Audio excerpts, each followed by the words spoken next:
ও মারাত্মক লাগতেছে।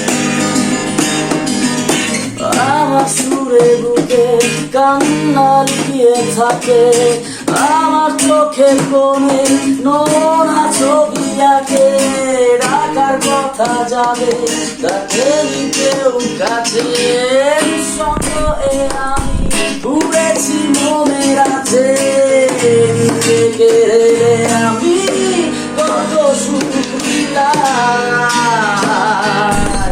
বোঝে না কেউ তো চিনল না,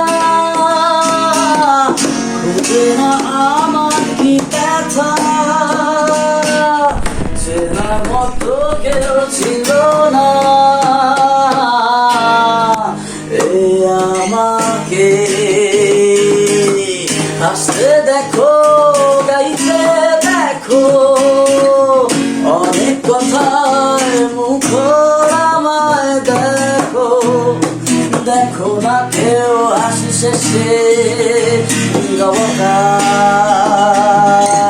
বোঝে না কেউ তো চিনল না, খোঁজে না আমার কি ব্যথা, চেনার মতো কেউ ছিল না, এ আমাকে। বলেন গিটারটা কেমন? বাজাইতে অসাম, আর কোয়ালিটি তো বোঝাই যাচ্ছে, সাউন্ড কোয়ালিটি। যদি সাউন্ড কোয়ালিটি খারাপ হতো তাহলে তো এইভাবে গাওয়া যেত না। অবশ্যই ওকে ওকে, থ্যাংক ইউ। ঠিক আছে, বডি টডি সবকিছু দিয়ে অসাম। হ্যাঁ হ্যাঁ, ওকে, থ্যাংক ইউ ভাই, থ্যাংক ইউ থ্যাংক ইউ।